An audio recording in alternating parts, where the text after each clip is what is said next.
Liar. Everywhere. On netrootsradio.com.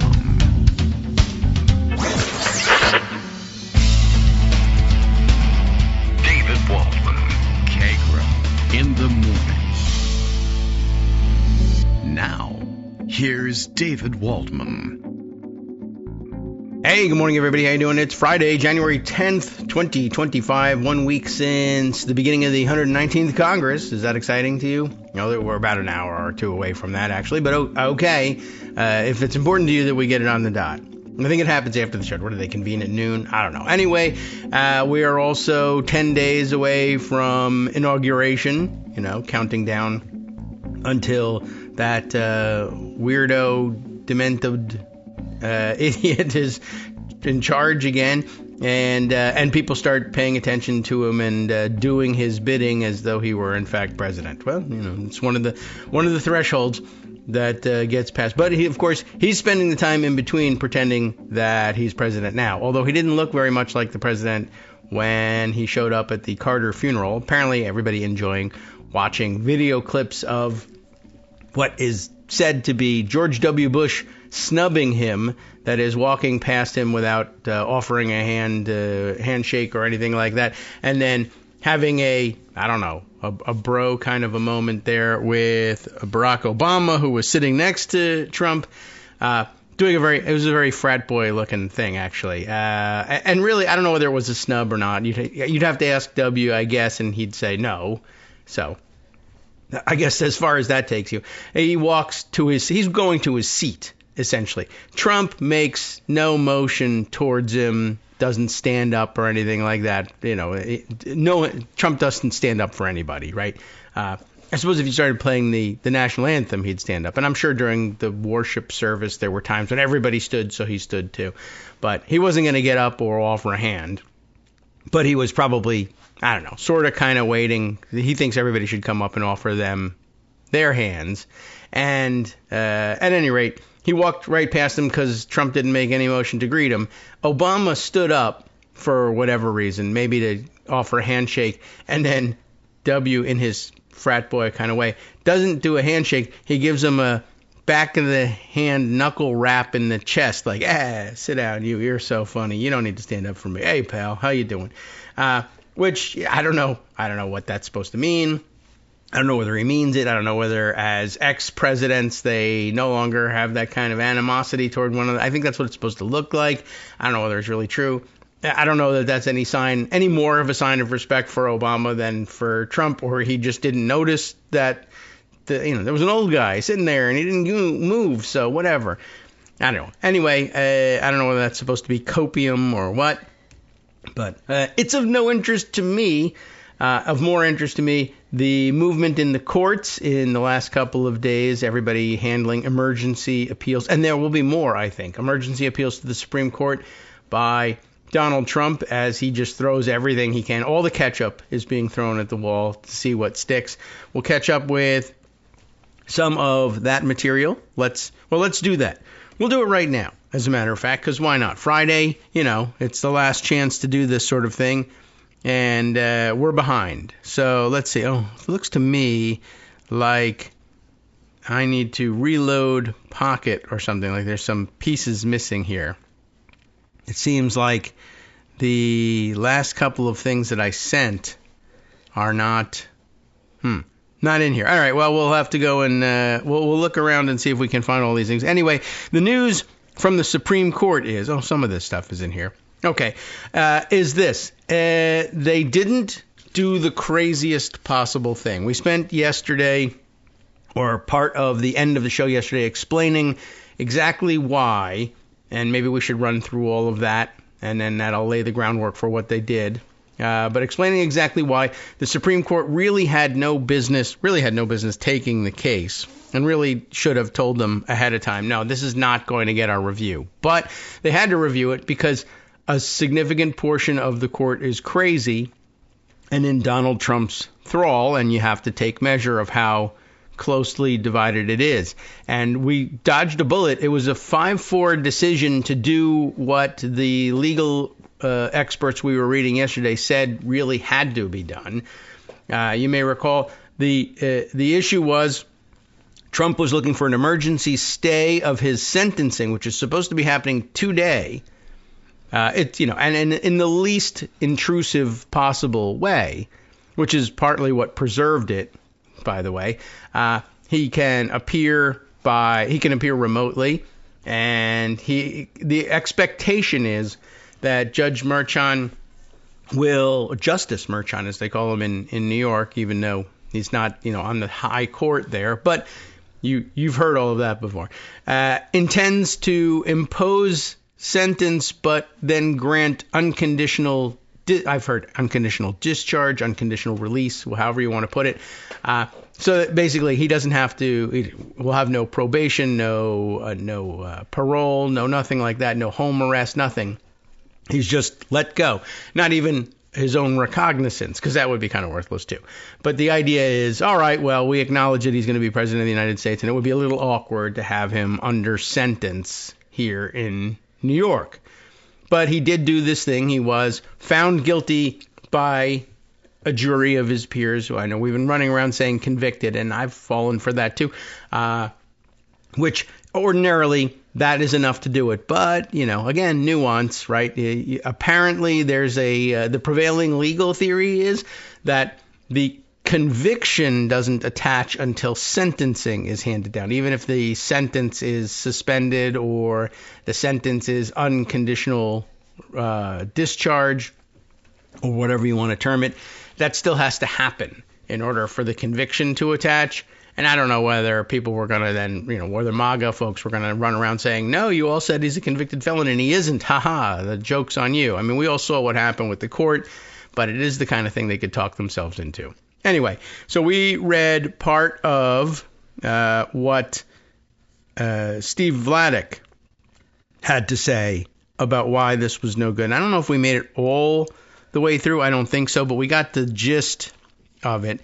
I don't know whether we got all the way through, but it was generally said that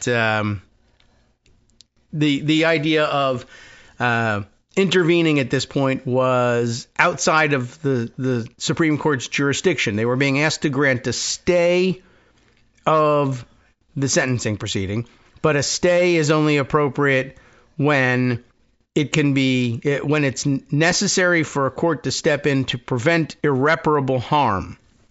If we don't stop this proceeding, stay it at least, something can go wrong. That there's if you appeal later and you're found to have been right the whole time, it will do you no good because you've already been harmed in XYZ way, and there's no way to make it up to you.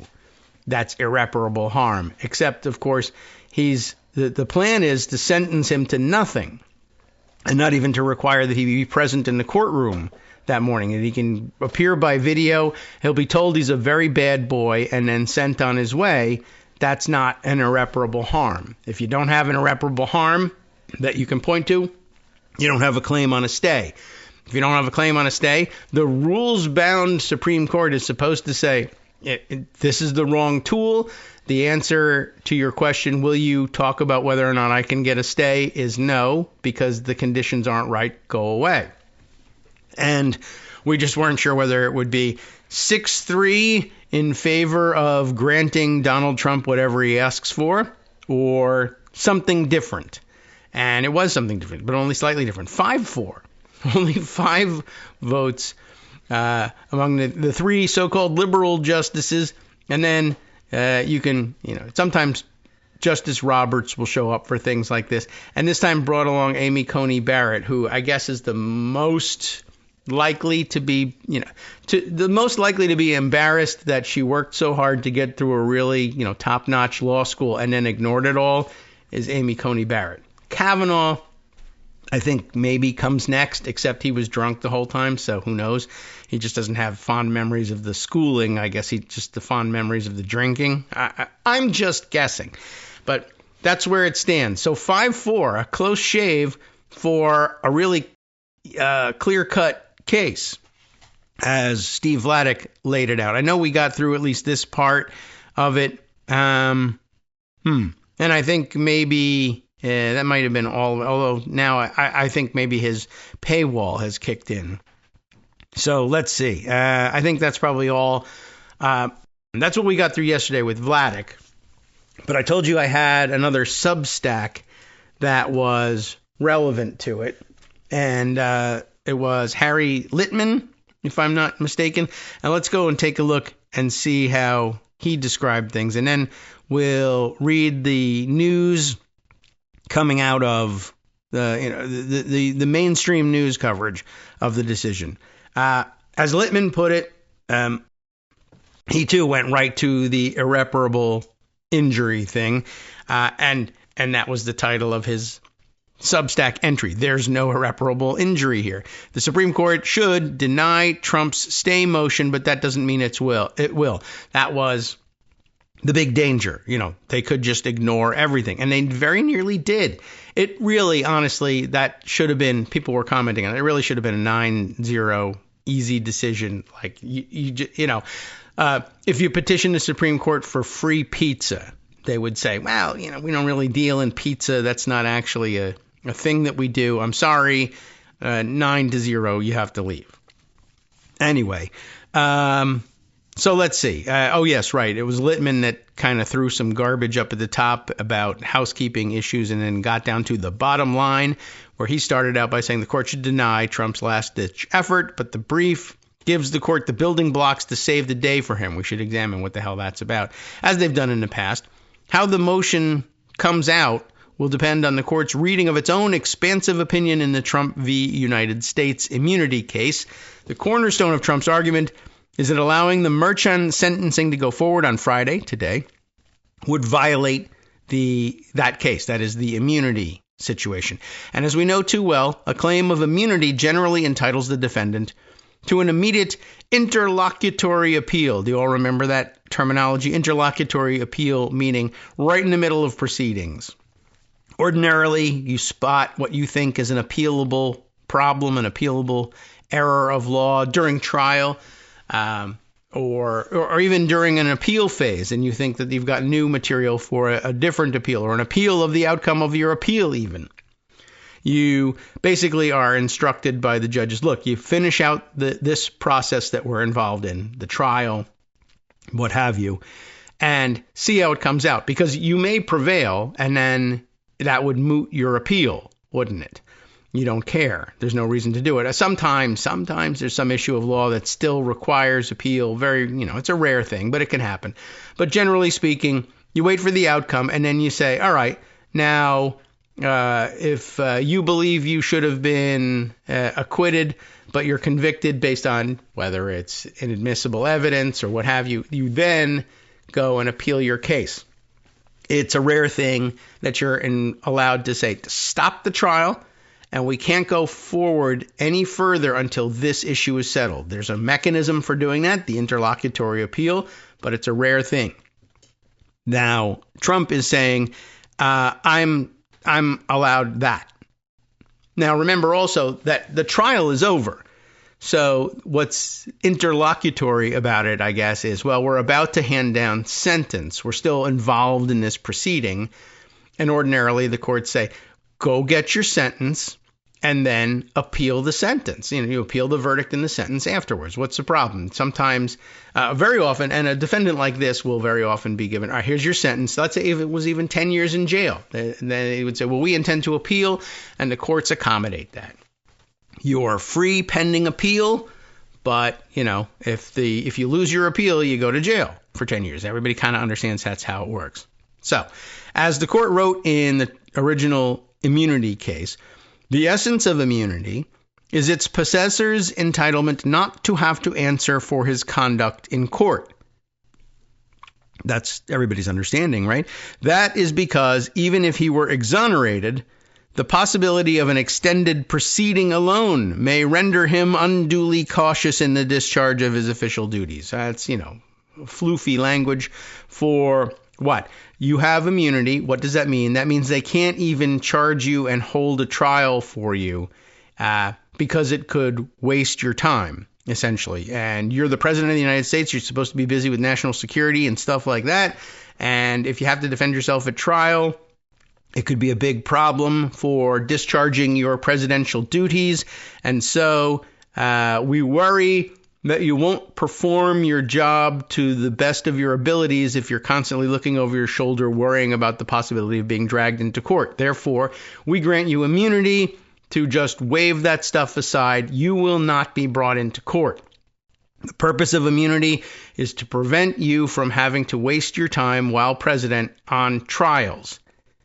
And so the court may and should, and in this case, I guess thankfully did, ask itself, are the purposes of immunity, which is what he's claiming here, I shouldn't have to be sentenced because immunity, are the purposes of immunity being served here? And or alternatively, would the purposes of a stay be served here? We've already gone over that. Can't happen. That's not what stays are for. There's no irreparable injury. Can't grant you a stay. What about leaning on immunity? Well, immunity is supposed to prevent the trial from happening while you're president. One, you're not president. Two, the trial already happened. I don't see any basis for a plea of immunity here either. Throw it out. I know it's technical. I know it's parsing. It's splitting hairs. It's getting, super weedy. That's what appeals courts do. They decide the dumb questions like this, upon which everything can swing. You might be more used to trial courts. Did you do it? Can you prove it? But then afterwards, right, did you prove it right? Are you sure you proved it? You say it had to be proven to this level, and I don't know if it really was. Those kinds of questions are handled by Supreme Courts and appeals courts. So, along with the abominable decision it eventually spawned, the automatic stay aspect of immunity is what truly enabled Trump to defeat the January 6th prosecution, notwithstanding Judge Chutkan's diligence and eagerness to move the case forward. In other words, they actually did use immunity the way it was supposed to be used in the January 6th case. He never stood trial for the January 6th incidents, the January 6th insurrection in front of Judge Chutkan, and they made her chuck the case out because immunity. And there you go. That was, at least, as dumb as it was at least a proper application of the very, very shockingly stupid immunity decision issued by the Supreme Court. So, for almost any other claim, Trump would have needed to await the end of the trial and bring it up on appeal. Right? If you're not immune, but you think you've been wrongly convicted, you can appeal, but you got to wait until after the trial concludes. Immunity is special because it confers a right not to face trial in the first place. That's why the court was able to hijack the case before it even started and keep it for many long months. Right? Why the Supreme Court granted the emergency basis for deciding whether or not a trial could go forward. In fact, the classic statement of the appealability of immunity decisions, which Trump refers to over a dozen times, is that it's automatic. The court reiterated that point in the immunity case. That sets up Trump to present the need for a stay as an apparent syllogism. This court's holding and reasoning and the Trump case resoundingly confirm, this is in their brief, that a stay is mandated. Trump, the case, explicitly holds that a claim of presidential immunity is subject to interlocutory appeal and before further criminal proceedings may occur. Well, it doesn't actually explicitly hold that, but in their view, it implies it. And as it turns out, in the Supreme Court's view, no, it doesn't. When the district attorney files its answer, this is from a couple of days ago, right? It can point to the very few instances where courts have not granted immediate stays because the immunity claim was so weak. There is an immunity that exists here. Your claim to it applying to your case is particularly weak, therefore no stay. That's the usual procedure. Here, the immunity claim is pretty damn weak, as Merchan held. Trump's crimes concerned unofficial conduct, the core of which took place before he became president. But we can't count on the court to reject the stay for that reason without even reaching the merits. It has too often cited the automatic stay principle, including in the Trump case itself. Plus, because they have recently made up the whole presidential immunity area, almost any claim can be presented as at least unsettled. But there's a much stronger basis for rejecting the stay. The key is that Trump's brief relies on the most expansive aspect of the court's wildly expansive opinion in that Trump case, the holding that the principle precludes not just the trial of immune conduct, but even the introduction into evidence of such conduct in a criminal prosecution of the president. It is that aspect of the Trump v. United States case, rather than some broader immunity principle, that's the linchpin of Trump's current argument in the Supreme Court. It's no longer current, of course, but he'll be back with another one. Not in this case, although maybe, who knows, in this case. But he'll be making emergency appeals, I think, in another case right away. I think in this, the one where Aileen Cannon issued a temporary stay, right, that pending the outcome of his or the appeal to dismiss the Florida documents case against Nauda and de Oliveira, and she's involved herself in that. That was pending appeal in the 11th Circuit. The 11th Circuit, by the way, denied him yesterday as well. But remember that Aileen Cannon's order precluding the publication of Jack Smith's report on the Florida documents case investigation, in fact, both investigations, was blocked purportedly for an additional 3 days after the 11th Circuit decided to do whatever they did. And so now, even though they could just wait 3 days and then the order would expire, the government is appealing immediately anyway. And that's another excuse for Trump to try to make an emergency appeal to the Supreme Court to block the government from appealing to the 11th Circuit to undo Cannon's stupid order. And then he'll try and appeal inside of 3 days to the Supreme Court and try and get a weekend ruling out of them. We'll see whether that works.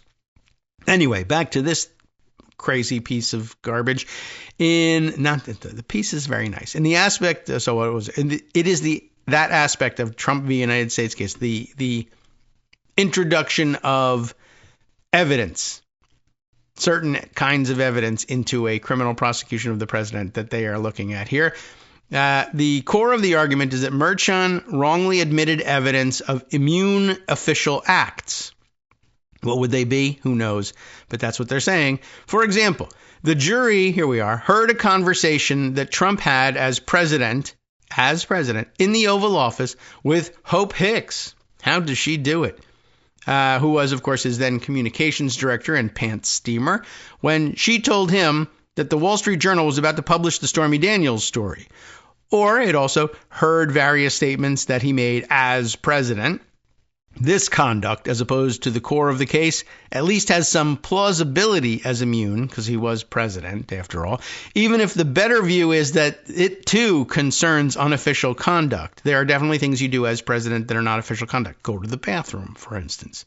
That would be generally held to be unofficial conduct. And Trump argues it's the heart of his claim, in fact, that because it concerns immunity, even if he's totally wrong about it, he has the right to have it heard immediately, effectively preempting the sentencing. Of course, all the parties understand that Trump's game is to put off the sentencing for the 10 days before his inauguration. At that point, a separate principle would preclude any aspect of any criminal prosecution of a sitting president, since sentencing is the point at which a conviction actually occurs. That's the part I wanted you to hear yesterday.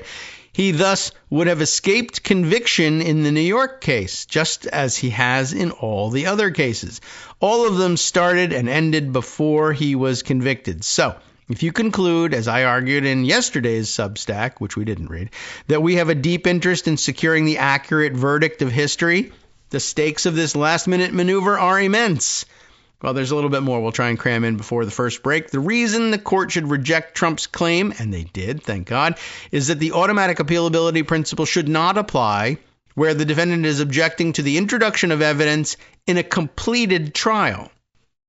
For starters, discussions of immunity emphasize the need to shield the defendant from extended proceedings and the great burden of trial, moot here. As the court wrote in Trump, even if the president were automatically not found liable for certain official actions, the possibility of an extended proceeding alone may render him unduly cautious in the discharge of his official duties. He's never been unduly cautious or even duly cautious about anything, of course.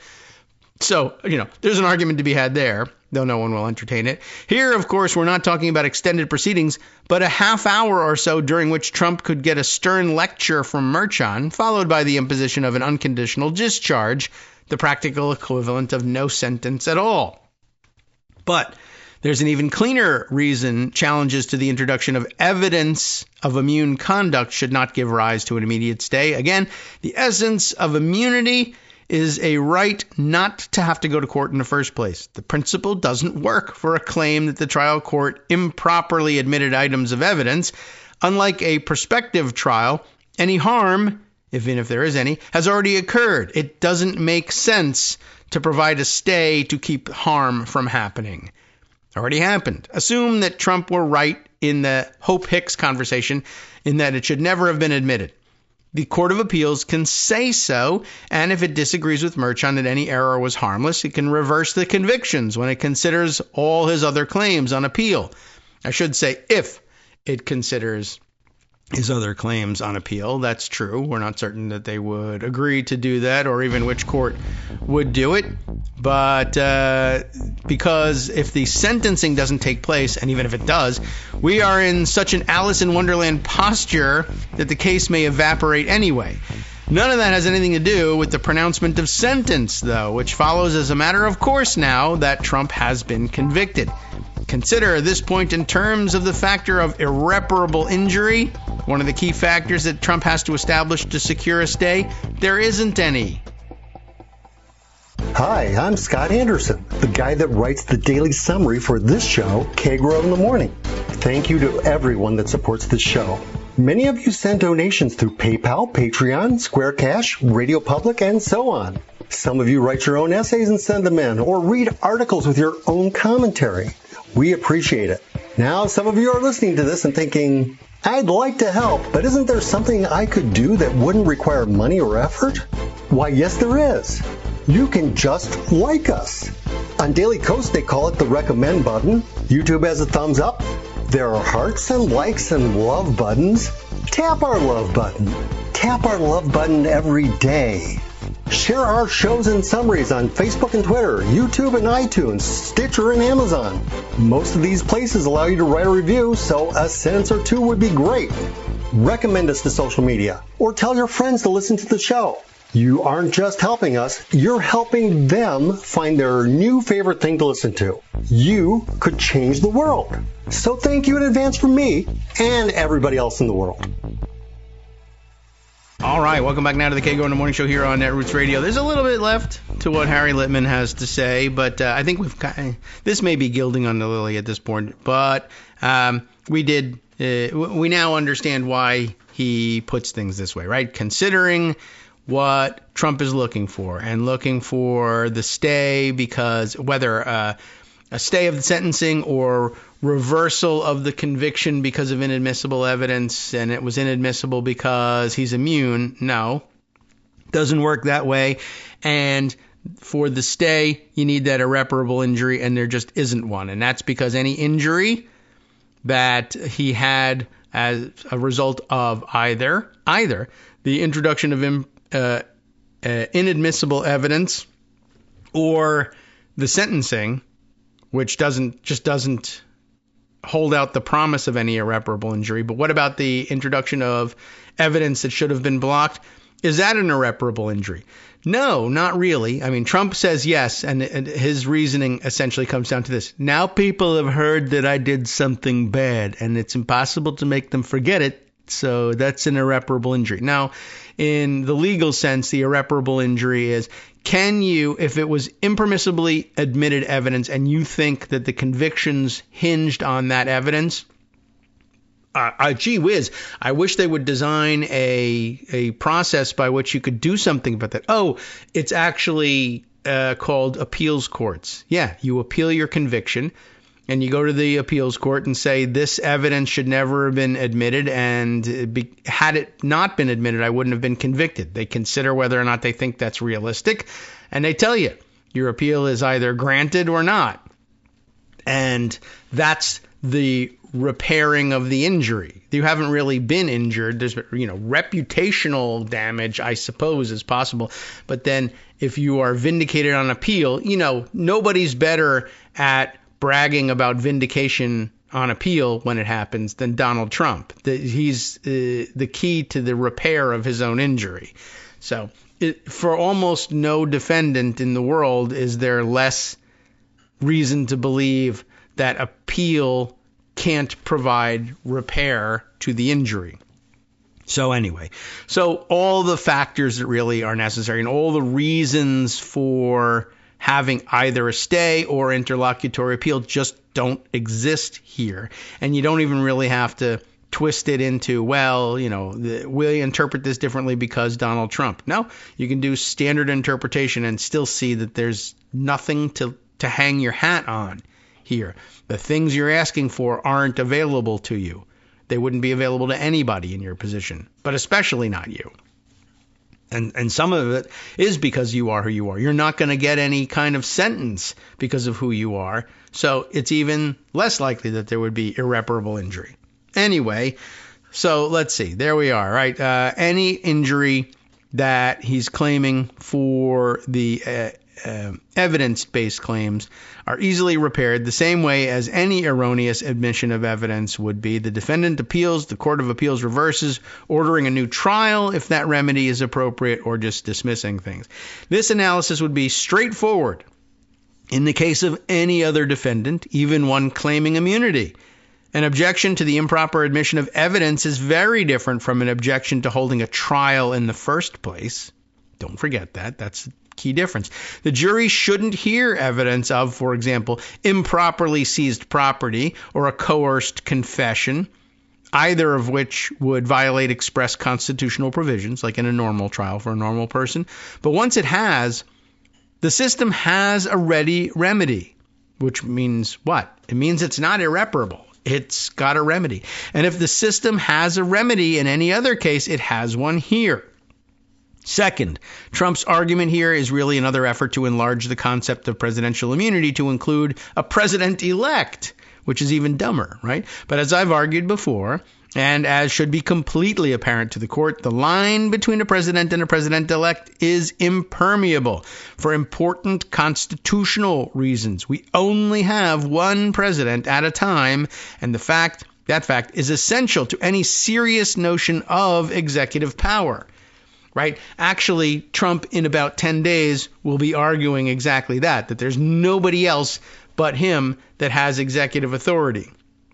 But for the purposes of getting off the hook, 10 days before he's inaugurated, he's going to argue, it could be any number of people that have this authority at any given time. Anybody who will be president in the future, whether they know it or not, might even have this, as long as they're a Trump. Anyway, that's not going to fly.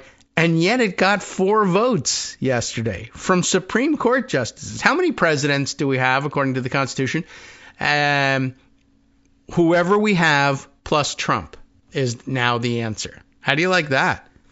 A corollary of this analysis is that the court compounded the profound errors of its opinion in Trump v. United States with the unnecessary and poorly reasoned tacking on of the no evidence of immune conduct principle.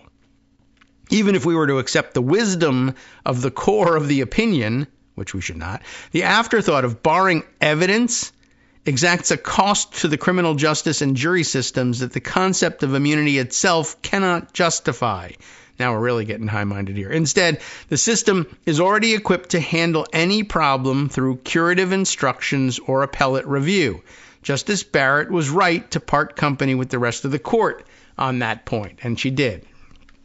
I don't know whether everybody remembers that, but yeah. So essentially what they're saying is this invented doctrine on top of the invented doctrine of presidential immunity. Well, now you're also allowed to block certain evidence from being entered during any trial that happens. You think the trial court thinks you should stand trial for unofficial acts if during the course of your trial for those unofficial acts, anybody mentions anything that might be arguably official, that would be barred from being brought into evidence. Well, yeah.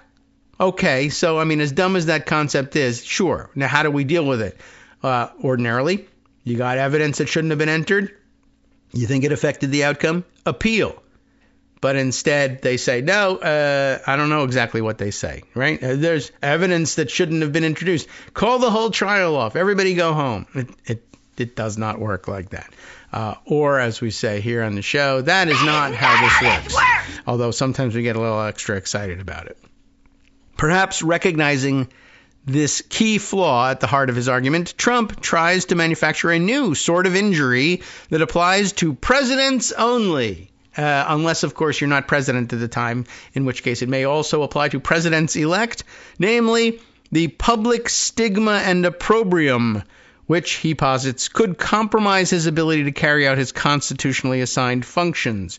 Of course, assigning public stigma and opprobrium is actually at least one of the core competencies, you might say, of the criminal justice system. That's what it's there for.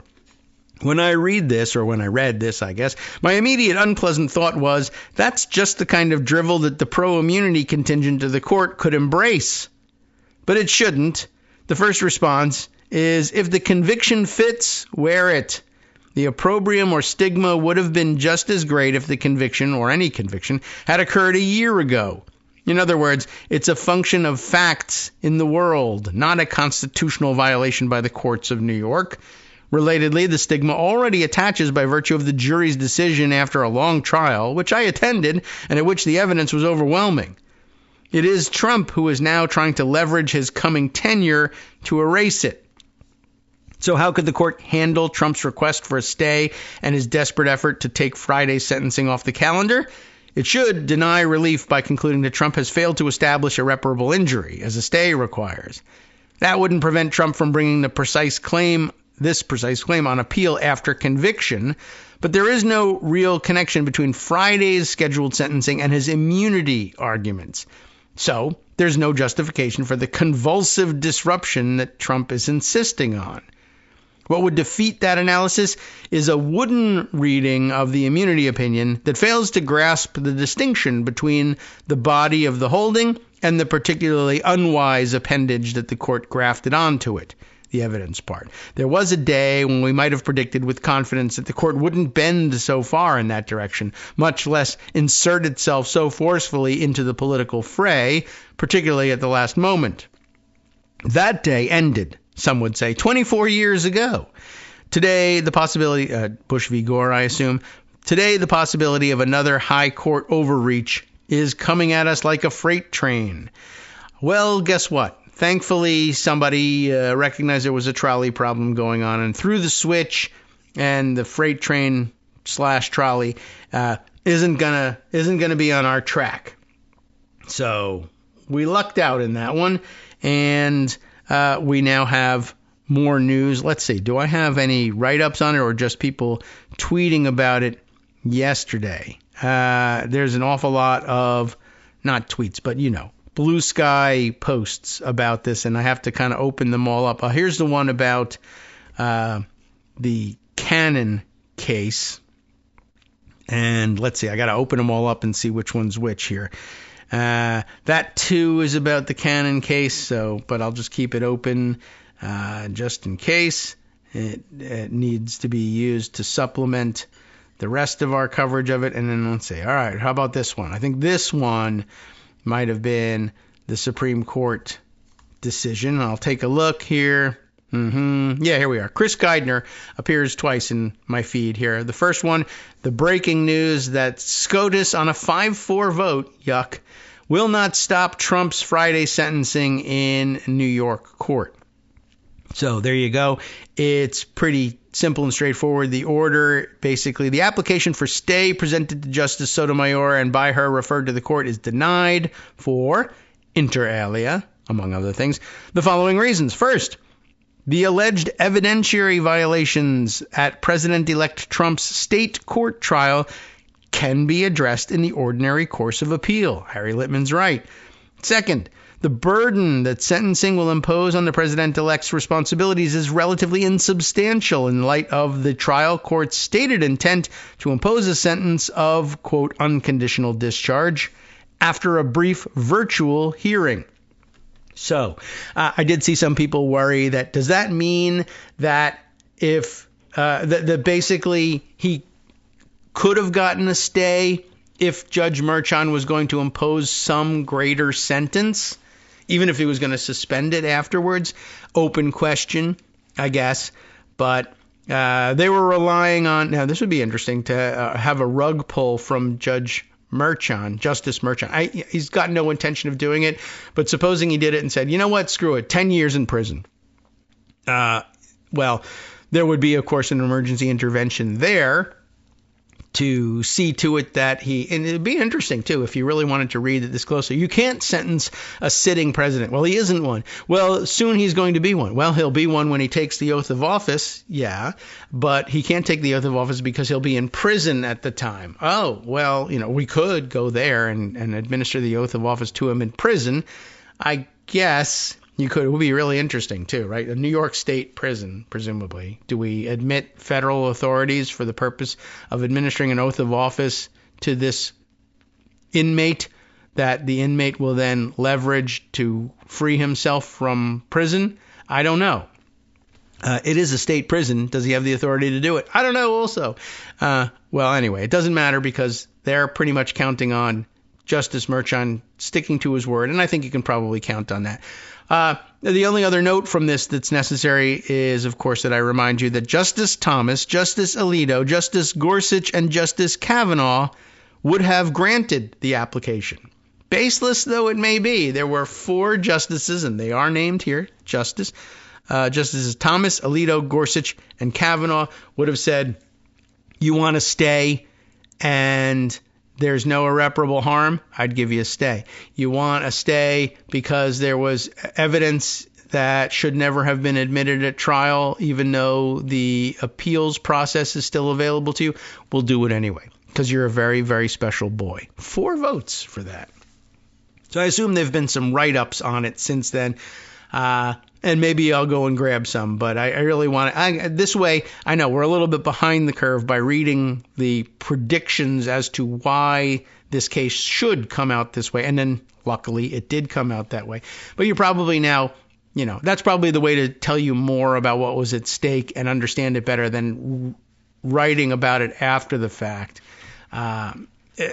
So I don't know. I think that's somehow important. So, okay, there were some other cases going on, as I mentioned. Oh, why are these both open to the... Okay, I don't need all of these open to Chris Geidner's breaking news. But we have also, let's see, a post from Anna Bauer and one from Chris Geidner talking about what the 11th Circuit was up to. Anna Bauer grabs the order of the court here, the end of it anyway, in the screen cap and says, new, back yesterday when it was new. 11th Circuit Court of Appeals denies Nauta and de Oliveira's emergency motion to block the special counsel report. The court leaves in place Judge Cannon's order enjoining release of the report, which would remain in effect for 3 more days, this being day 1 here. I guess it doesn't really make any sense necessarily to read you the order, but there you have it. And to the extent that the appellant, we'll just read this part, seeks relief from the district court's January 7th order temporarily enjoining appellant, this is the government saying, screw this, appellant may file a notice of appeal from that order, so they're going ahead and doing it. Chris Geidner wrote that up as well, or posted about it. Let's see. At first, he says, okay, just breaking, the 11th Circuit denies the request to block Garland from releasing special counsel Jack Smith's report, but it doesn't lift Cannon's injunction as DOJ, that's the appellant here, asked, meaning it remains in effect for the next 3 days as of now. He discusses it over at Law Dork, of course, and then he adds here the news that DOJ is, in fact, appealing Cannon's temporary injunction, which by its terms purports to block release of the final report until 3 days from this evening, that's last evening, as the 11th Circuit order suggested, apparently seeking to move this quickly to resolution. And it must move quickly because, let's see, 3 days from last night, Thursday night to Friday night to Saturday night to Sunday night. So Sunday night at some point, the report, Cannon's injunction, temporary injunction, expires. That's not to say that she couldn't extend it, which is probably why it's a good idea to seek to have it overturned right now. Can they get an answer before Sunday? Maybe, maybe not, but maybe if they get their answer on Monday, when the order has already expired, they can preclude her from enforcing any new order that would extend it for whatever reason. So perhaps that's the wisdom in pursuing that now. All right. So I think we're up to date on the news of it. The analysis of it, I'm sure, has outpaced our ability to keep up. But there's more and other things happening, and we'll have to turn our attention there now. In what order? Oh, I don't know. I mentioned to you that, you know what we didn't get to that we mentioned the other day? The National Archives situation. The basic facts of it here in Maggie Haberman, Michael Gold, and Devlin Barrett's entry from the New York Times just the other day, January 6th. That would have been Monday. Trump says he'll replace leader of National Archives. The president-elect's suggestion that he plans to replace the head of the agency. Now, you got to follow along here, right? Why? Well, you might think back, well, didn't they have that fight over the documents that he stole from the White House and took back with him to Pervalago sex dungeon and stored in the bathroom? Yes, that was the National Archives, and headed by the archivist, right? So, of course, he hates the archivist. But you might want to keep this in mind. The president-elect's suggestion that he plans to replace the head of the agency comes after her predecessor raised alarms about his handling of presidential records. It was someone else, a very different archivist, a different person entirely. But, does Trump care? No. I don't know why he doesn't care, but he doesn't. President-elect Donald Trump said on Monday he plans to replace the head of the National Archives, the agency whose leaders' concerns about Mr. Trump's decision to hang on to boxes of documents after he left office ultimately led to a federal indictment. Mr. Trump made the comments in a brief phone interview with the radio host Hugh Hewitt hours before his Electoral College win was set to be certified in a joint session of Congress. Hewitt told Trump that his problems with the so-called documents case happened, in Hewitt's assertion, because the archivist at the time, quote, hated you. I mean, you stole documents. He doesn't have to hate you to be upset with you. The case eventually led to Mr. Trump being charged by the special counsel, Jack Smith, with mishandling classified documents and obstructing the Justice Department investigation. I think I can tell you that we will get somebody. Yes, Mr. Trump said, chuckling. We will have a new archivist. But again, Hewitt says, well, the archivist at the time hated you, and I guess doesn't bother clarifying for him. It's a different person. Now, Colleen Shogan, the current National Archivist, was not involved in the criminal investigations into Mr. Trump's handling of classified documents, and a letter expressing concerns about his actions was written by her predecessor, who was then serving in an acting role. What kind of role? An acting role, right. Ms. Shogan, the first woman appointed to her position, began her post at the National Archives in May 2023. It is common for a national archivist to span across presidential administrations. But, of course, that doesn't matter to Donald Trump. And it's not a hard and fast rule. Nobody ever cries, oh, my God, you've replaced the archivist. Now, he's looking to replace the archivist with somebody who will never object when he steals records later, either. That's really why I assume, I don't know anything about this Colleen Shogan, but she's probably not going to smile about my stealing documents. So why bother? Who cares whether she might do it? I want somebody who definitely will. The National Archives alerted the Justice Department in early 2022 about potential issues with Mr. Trump's handling of classified documents after the agency learned that he had taken more than a dozen boxes of presidential records, including classified documents, with him to Mar-a-Lago, his private residence and club in Florida, after he left office. And I know there's lots of fighting going on over whether or not to blame Merrick Garland for moving too slow. Don't let Empty Wheel hear you say that. She'll go crazy on you. But I guess I do have some questions about what took the National Archives so long to figure out that he had stolen classified documents. I mean, there's a lot of documents, to be sure, but I don't know. I thought they had better control of those things, and I guess they don't, ultimately. And they may just be like, I don't know how many classified documents there are, and it takes us about 2 years to check off all the boxes. Hey, these didn't come back. All right. Maybe it's just as simple as that. Trump's pledge to remove the archivist is just the latest example of the type of retribution some fear. There's probably more important retributions out there that people fear from a second Trump administration, but it's the same type. That's true. He and his allies have already threatened to investigate, remove, or even imprison those Mr. Trump sees as foes. The letter alerting the Justice Department about missing presidential records was issued in early 2022. In August of that year, the FBI executed a search warrant at Mar-a-Lago after trying for more than a year to get Trump to return documents. Maybe that went too slowly. Under the Presidential Records Act, presidents are required to provide most of their records to the National Archives once they leave office. Trump disregarded those requirements, ignoring the advice of his own advisors and sparking a dispute with the National Archives. His indictment, which was filed in a federal court in Florida, was dismissed by Judge Aileen Cannon, who Mr. Trump appointed to the bench. Smith's team has been appealing that dismissal. Trump falsely claimed that they had won the case and called Judge Cannon brilliant. During the prosecution of the classified documents case, Trump's lawyers launched a sustained attack on the archives, accusing the agency of making a sham referral to the Justice Department once officials there discovered Trump was in possession of classified material. Trump also complained that the archivist declined to make available documents related to the investigation into whether his 2016 campaign conspired with Russians. Prosecutors working for Smith routinely pushed back, calling the allegations about the archives a pervasively false narrative.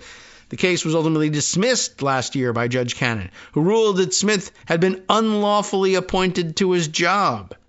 Smith and many of his special counsel staff plan to leave the department before the Trump administration begins on January 20th. Jay Bratt, senior national security prosecutor, is retiring after playing a key role in the investigation and prosecution of Trump's classified documents case, according to people familiar with his decision who discussed it on condition of anonymity. Mr. Bratt, 65, retiring, repeatedly raised the ire of Mr. Trump's legal team, which accused him of bullying tactics and disrespecting the office of the former president as he oversaw the investigation. Bratt's departure was first reported by the website Spy Talk for some reason, but they actually acknowledged it, which is kind of a big deal for the New York Times. And I guess you should anticipate, as he's done before, Trump to A, attempt to prosecute Jay Bratt, and 2, attempt to void his federal pension. He tried that with the other guys from the FBI, whose name escapes me. Was it Peter Strzok, and maybe probably some other guys too as well? I think so. And some former federal prosecutors. I think there's a long list of people whose pensions he went after. So, well, good luck to Jay Bratt on that one. So that's the factual background on this. So I want to add to this the writing from a source I ordinarily would, if not refuse to read from, certainly be reluctant to read from, the National Review, because they're, staunch conservatives and sometimes kind of dumb. But what can you do?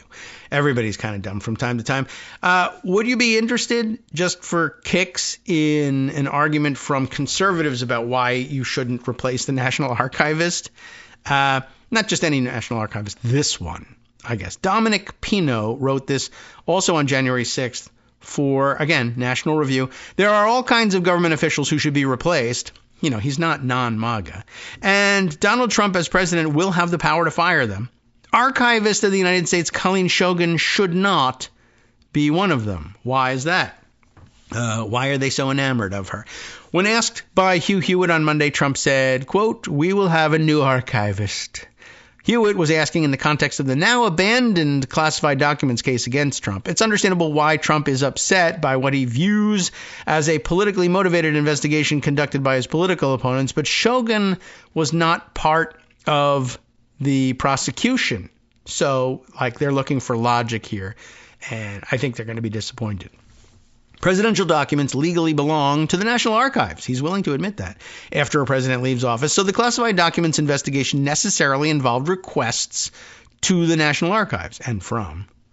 Shogan promised transparency with federal authorities when the investigation was happening. That was the proper position for her apolitical position. The National Archives also turned over records to the House Republicans last year when they were investigating Joe Biden's tenure as vice president. Shogan has been excellent at standing up to the radical left during her tenure as an archivist. Here's how. When two left-wing climate activist vandals defaced the cases holding the Declaration of Independence and the Constitution in Washington, D.C. last year, I don't know. I don't remember hearing about it, but that's bad. Shogan urged prosecutors to charge them with felonies instead of misdemeanors. The National Archives Rotunda is the sanctuary for our nation's founding documents, Shogan said in March. They are here for all Americans to view and understand the principles of our nation. Good luck with that. We take such vandalism seriously, and we will insist that the perpetrators be prosecuted to the fullest extent of the law. She then testified at the sentencing hearing for one of them in November, urging the judge to give them the maximum sentence of 10 years in prison. Okay, I mean, it's a lot, but all right. Anything less sends the wrong message to Americans about the rule of law, our system of government, and the principles which enable its peaceful continuity, she said. Oh, well, that's out the window. But it's nice of you to think of it. The judge ended up giving one 18 months and the other 24 months in prison while ordering him to pay the full cost of the cleanup efforts. While I would have liked to have seen a longer sentence handed down, I am glad the judge agreed that a strong message was needed to reflect the significance of these crimes and hopefully deter future attacks for the National Archives and all cultural institutions across the country. A good sentiment, and she handled it well, even though she didn't get what she wanted. And they probably would have gotten away with misdemeanors had it not been for her sustained intervention. Shogan's insistence on law and order doesn't stop with physical vandalism. Now, ready for this? She's also stood up to the left's attempts at constitutional vandalism by making clear that the Equal Rights Amendment is not eligible for ratification because its deadline has passed. She's sticking to those guns, and they love her for it. That's why they don't want her replaced. All right, welcome back now to the Kagro in the Morning Show here on Netroots Radio.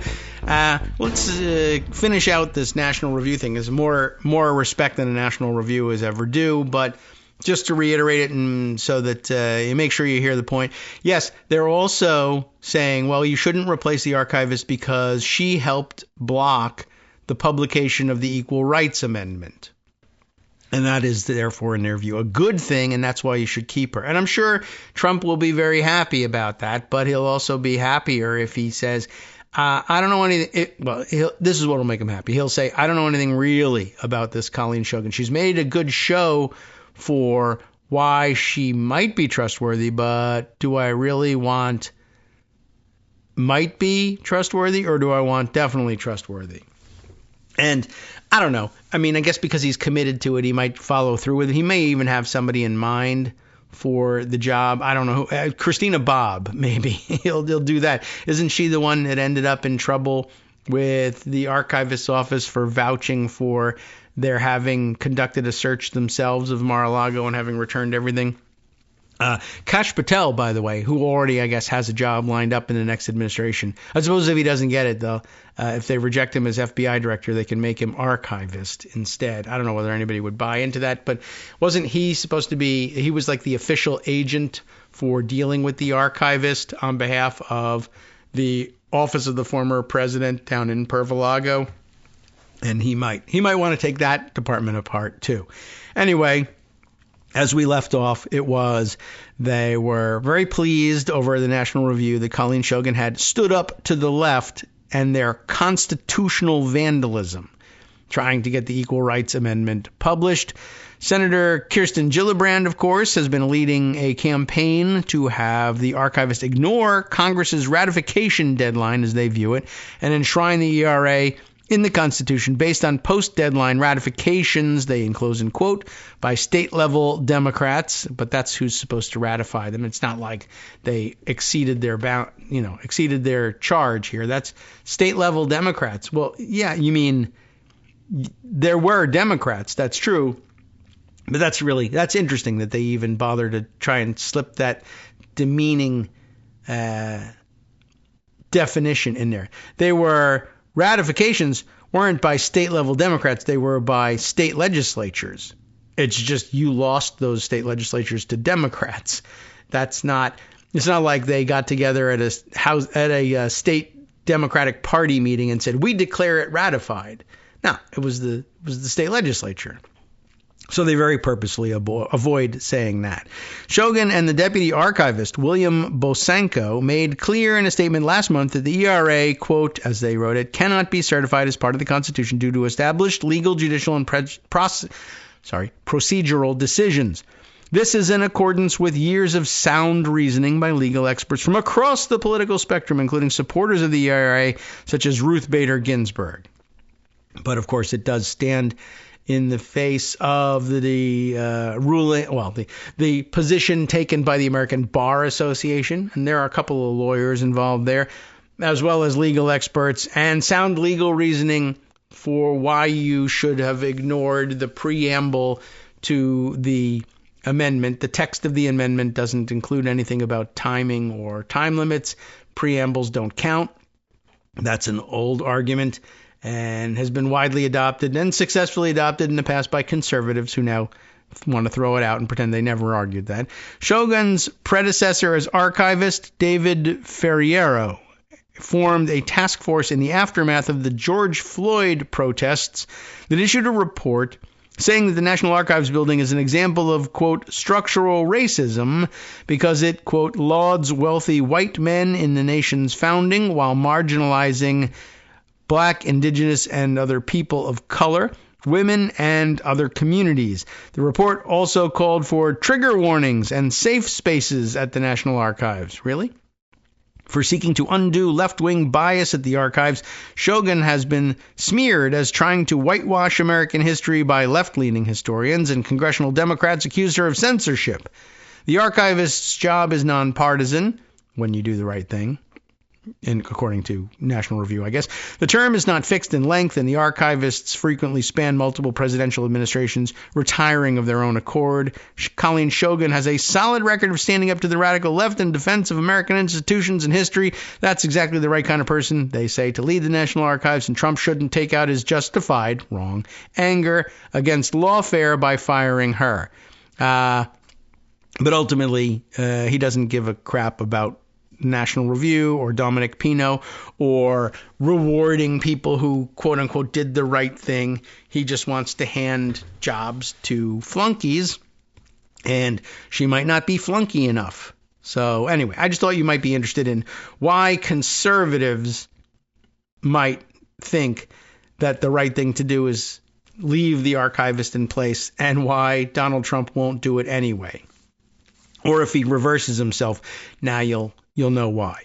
Okay, so let's see. A couple of other things to catch up on, and there are many. This is one that might require some more research, but I thought that the news from Greg yesterday was that the North Carolina State Supreme Court had more or less decided that they were not persuaded by the Republican case looking to block certification of the re-election of the Democratic justice to the Supreme Court there. But I see this morning some reporting from Lynn Bonner at NC Newsline, North Carolina Newsline.com, that gives me reason to doubt that, which is worrisome. Republican lawsuit, this is reported as of today.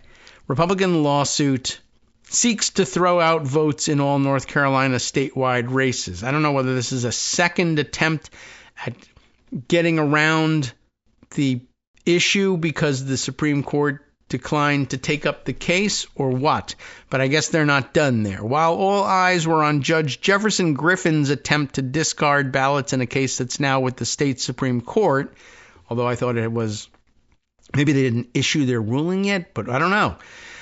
There's a parallel action with a hearing today in Wake Superior Court in a lawsuit brought by the Republican Party. Griffin, who's not on the Supreme Court currently. He's a Republican appeals court judge running for a position on the Supreme Court. He's now seeking to throw out more than, we heard about this, 60,000 ballots cast in the fall election on the belief that doing so will allow him to unseat incumbent Democratic Supreme Court Justice Allison Riggs. Riggs currently leads by 734 votes. While Griffin wants votes subtracted only in his race, a separate Republican lawsuit seeks to potentially throw out tens of thousands of votes cast in all statewide races. At this point, all statewide election results, except the results in the Supreme Court race, have been certified and the winners have taken office.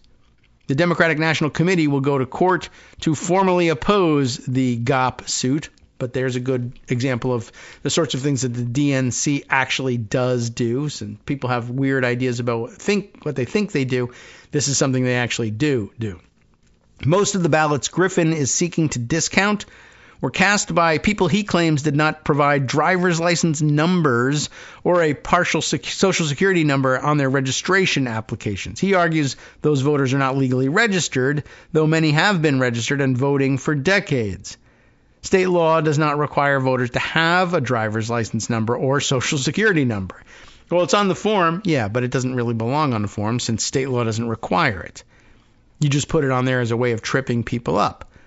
In a separate lawsuit, the Republican National Committee, the State Republican Party, the Wake County Republican Party, and two voters want a Superior Court judge to require the State Board of Elections to go through the more than 60,000 ballots and determine whether the voters were validly registered and deduct the votes of those who weren't, or have elections officials go back to voters to collect the government digits under a deadline. Republicans propose that voters whose information is not collected would have their votes discarded for all elections for state offices. The lawsuit blames the State Board of Elections for violating state law by not collecting the information, but state law doesn't require the information, and asks for a preliminary injunction. The state Supreme Court ordered a temporary stay in Griffin's case earlier this week. The Democratic National Committee will ask to intervene in the GOP lawsuit and oppose it. The election is over, and all the elections are certified or are already being litigated over the same exact claims, the DNC brief says. Plaintiff's lawsuit runs counter to the generalities they purport to espouse. They claim they are combating voter fraud, yet they attempt to disenfranchise tens of thousands of voters who have lawfully registered and cast their ballots for decades, the brief says. They claim they're promoting election integrity, but their lawsuit undermines voters' abilities to trust that their voter registrations are valid and their votes will be counted. The motion should be denied and the status quo maintained pending trial on the merits. At Griffin's request, the state Supreme Court this week blocked certification of Riggs's election while it considers his case. Republicans hold a 5-2 majority on the court. 4 Republican justices decided to hear the case, while 1 Republican and 1 Democrat dissented. Riggs has recused herself. The State Board of Elections dismissed Griffin's protest last month. Last year, the state GOP and the Republican National Committee sued to have 225,000 voters purged from the registration rolls over the issue of partial voter registration applications. A federal judge partially dismissed that suit. Some voters have said they put partial Social Security numbers on their applications, but through data mismatches, the numbers were not attached to their voter files. So that's an interesting wrinkle as well. So it seems like maybe the North Carolina problem is still a live one. After all, I feel like I need to do some more looking into that, and maybe by Monday we'll have a clearer picture of it. But I wanted to warn you that that might not be settled in the way that we thought it was, given our discussion yesterday. All right, other interesting developments, I guess. This is, a miscellaneous interesting development, but maybe it was a predictable one. Do you remember way back in, I don't know, what was it? Was it in 2016? Is that what this is saying? Yeah, I guess so. When we're sticking in North Carolina here for a minute, a lunatic from North Carolina, essentially, a QAnon wacko, made his way to Washington, D.C., of course, carrying an AR-15 and a handgun as well. stormed into Comet Pizza, the pizza and ping pong joint in Washington, D.C., which was the focus of all of the initial QAnon-style rumors that this was, in fact, only a front for an underground pedophile dungeon where they were holding children captive to be abused by only prominent Democrats, of course. It's one of those sex clubs that card you for your... what are you talking about? There's no such thing as any of this. And, of course, that's exactly what he found out. But do you remember that he stormed in and he fired a couple of rounds to make sure everybody, was properly terrified, and then said, I'm here to investigate the word that there are children being held as sexual captives in the basement of this place, and then found out that there was no basement, and basically found out there was nothing. And then he actually kind of said, all right, well, I guess I'll surrender to police now, which was interesting that he didn't just say, well, now I'll just do suicide by cop and see what happens. Nothing happens after that. Anyway, it will surprise you probably not at all to find out that he didn't make it very far in life. And in fact, that life is now over.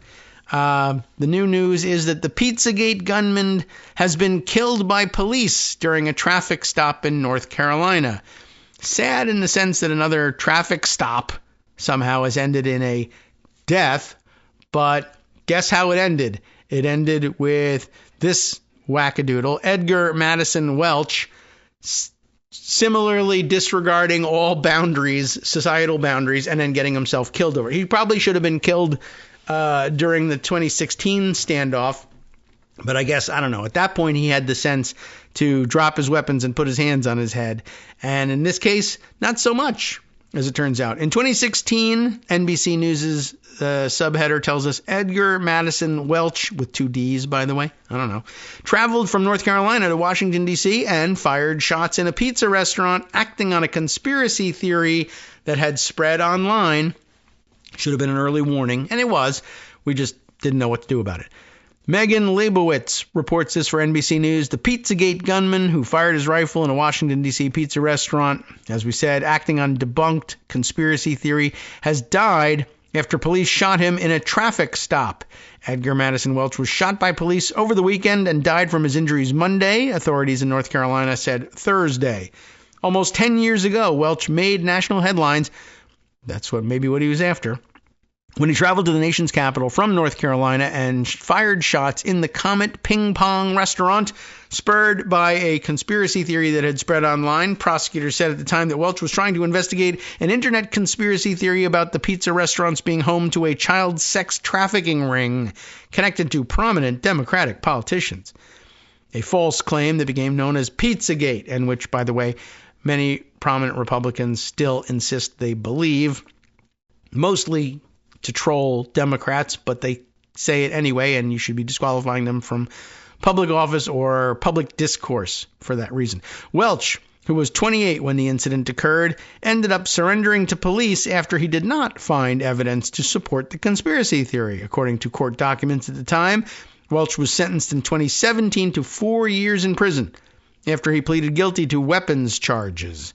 He had carried an AR-15 rifle and a revolver into the restaurant, according to investigators. No one was injured by the gunfire, and that's good news. I don't know how the sentencing was carried out, but by the way, 4 years in prison was the sentence for breaking into, or barging into a restaurant and firing shots and telling everybody that they may all be killed while he, held forth investigating this fake conspiracy theory. The paragon of law and order, now serving as National Archivist, wanted 10 years for, I guess, defacing the cases where the Constitution and Declaration of Independence were held, doing no permanent damage, thankfully, to them. And they didn't get 10 years. They got, 18 and 24 months, I guess. But that's the Republican view of law and order and societal, order as well. 10 years for spray painting the case where the Constitution is, 4 years for actually, busting into a pizza place and shooting it up and telling people you were a raving lunatic. Anyway, did he serve 4 years? I don't know. But guess who sentenced him, by the way? When he was, so back in 2017, he was sentenced by one then federal judge Ketanji Brown Jackson. Now, of course, Supreme Court Justice Ketanji Brown Jackson. And let's see, she had said at the time that his actions, quote, literally left psychological wreckage, according to the Associated Press reporting at the time. Police Chief Terry L. Spry of Kannapolis, is that right? Like Annapolis with a K in front of it. Did they say Kannapolis? Probably. That's Kannapolis, North Carolina, near Charlotte, said in a news release on Thursday that police shot Welch on Saturday during a traffic stop and that a police officer recognized the front seat passenger as the person, not the person from the QAnon shooting up of Comet Pizza, but as a person with an outstanding warrant for arrest. So how'd we do on rehabilitating Edgar Madison Welch? Not great. He was a wacko in 2016 when he barged into a Comet Pizza, sentenced to 4 years. Don't know how much of that he actually served in prison and how much of it was, waived or whatever. But then he managed to get another outstanding warrant for his arrest at some point afterwards and then spent his time evading police on it and then armed standoff with police about it. Isn't that something? Who would have predicted it? Welch had an outstanding warrant for violating probation, according to the police department. I wonder if that's probation post-release from his QAnon stunt, and he just wouldn't abide by that. When an officer opened the passenger door to arrest Welch, Spry said Welch pulled a handgun from his jacket and pointed it in the direction of the officer and did not put the gun down when officers ordered him to. Just listen to the police. Just follow their orders. Well, he didn't, and he got shot. After the passenger failed to comply with their repeated requests, both officers fired their duty weapon, that really should have been weapons, at the passenger, striking him, Spry said, and then I guess eventually killing him, although that is not, how the piece ends. So there you go. That's the end of the eventful life of Edgar Madison Welch, who at the age of 28 decided to carry weapons into Comet Pizza and shoot the place up, and he didn't make it another 10 years, even though 4 of it was spent in federal custody, or at least was supposed to be spent in federal custody. I don't know how much he really spent in prison, but I don't know. Maybe that would have kept him alive if they had another couple of years to work on him. But I guess it wasn't meant to be. We'll put it that way.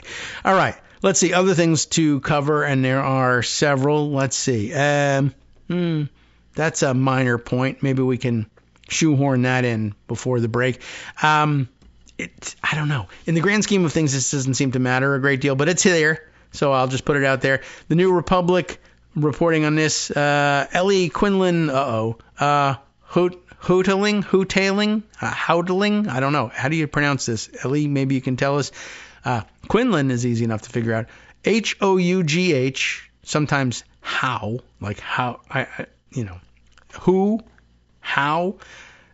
Second part of the last name is Taling, Houtling. I don't know. I really apologize. That could be done any number of ways. Maybe we'll meet one day and you can let me know and you can tell me about what it was like to report that Donald Trump Jr.'s ridiculous Greenland trip just took a dark turn. I guess so. I was sort of thinking, oh my God, it was already dark to begin with. What's the dark turn? Well, it appears, first of all, the subheader tells us, it appears the whole thing was staged. Well, yes. I mean, he planned to go, right? What got staged? Well, we barely mentioned the fact that he actually went. He went with Charlie Kirk for some reason. I don't know why. They went to Greenland. They put together an event that was, I guess, supposed to troll everybody over the Greenland thing. And they, at some point, gathered up a group of people that they said were native Greenlanders and got them to put on MAGA hats and say, we'd love to be part of the United States. The United States should buy Greenland. That would be a good thing. Well, in case we want a long story short it, I don't know. We got the time. A MAGA visit intended to make Greenland look pro-Donald Trump appears staged from the bottom up. It's one of the few times they've done things from the bottom up, but the bottom here is Donald Trump Jr. So the so-called tourism trip, was it even called that? Saw Donald Trump Jr., far-right political pundit Charlie Kirk, and Trump administration staffer Sergio Gore, G-O-R, visit the self-governing Danish territory at a time when the president-elect has made some odd jokes and eyebrow-raising militaristic threats about buying Greenland. I don't know that there were jokes. But anyway, the trio's presence on the island and myriad photo ops with local residents was not taken well by some of Greenland's politicians who slammed Don Jr.'s visit as a stunt to make the territory appear open to U.S. governance. Oh my God, why did I do this? I now realize, this means quoting Greenlanders, and we're going to have to work with their names. This one is Pipaluk. That's the first name. Pipaluk Ling, maybe, or Linge. L-Y-N-G-E. I don't know how to pronounce the G there, but let's say Ling. Pipaluk Ling, the chair of Greenland's Parliamentary Foreign and Security Policy Committee, told Politico that the territory wants its own independence and democracy. So they don't want to be necessarily a Danish territory anymore, but if they aren't going to be that, they don't want to be part of the United States. They want to be independent. Ling also warned the United States not to invade the nation, which is largely composed of indigenous tribes in light of its historical treatment of Alaska's indigenous population. In other words, that didn't come out quite right, but it was written correctly. I didn't read it right. Don't invade us. We're mostly indigenous tribes, and we don't look on the way you treated indigenous tribes in Alaska as holding out any hope that we'll be fairly treated. We'd prefer to be independent. Greenland is not for sale and never will be for sale, says another member of Greenland's parliament. Ready? Aya, maybe? A-A-J-A. Aya? Chemnitz. C-H-E-M-N-I-T-Z. Golly, what an amalgam. Okay. We'll hope we're close on that one. But some of the behind-the-scenes details of the pro-Trump expedition are even worse.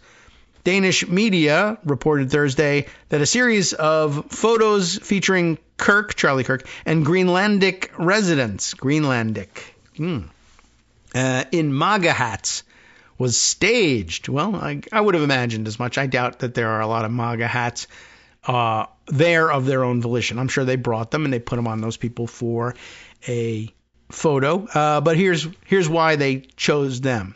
The MAGA cohort reportedly rounded up homeless people from the area. That's amazing. That's the first time they've ever spoken to homeless people, including one person from under a bridge, promising them a meal at the Hotel Hans Egede, maybe Egede, E-G-E-D-E, Hotel Hans Egede, in exchange for their participation in the pro-Trump photo circuit. I think they meant circus.